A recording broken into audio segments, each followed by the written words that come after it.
nag-ano ako nito, tawag dito. Ang ba, hindi kita mukha ko ha. Ay, maliit, maisi. Ngayon, ito, succulent kung tawagin, di ba? Succulent. Tinabasan ko ito. Tinabasan ko ang isang tray. Tapos, binabad ko muna sa tubig, ibabalik ko, ilalagay ko sa ibang tray. Naglinis ako ng aking terrace. Kaya, tignan natin kung ano mangyayari. Ngayon, magtatabas pa rin tayo ng konti.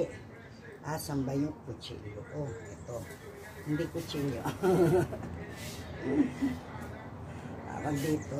Magtatabas tayo. May bunga na siya, may bulaklak na siya, pero itatanim ko sa ibang tray. Para succulent, kumbaga, di ba? Succulent tawag dito, di ba? Kaya, pwede na yan.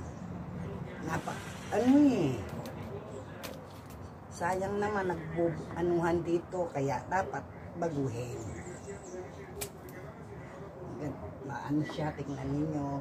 Nakikinabang ako sa mga gulay-gulay na yan. Yung pakunti-kunti ba? Minsan wala akong pansakop. Ano na natin?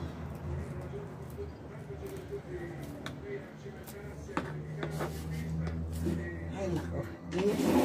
Grabe, init. Grabe ang init.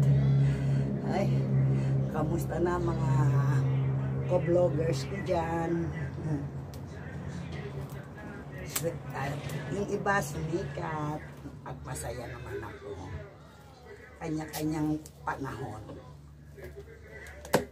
May isa shout out ko muna ang aking anak sa YouTube na madalas ako tumatawag sa aking mother, si Team Gabalpin.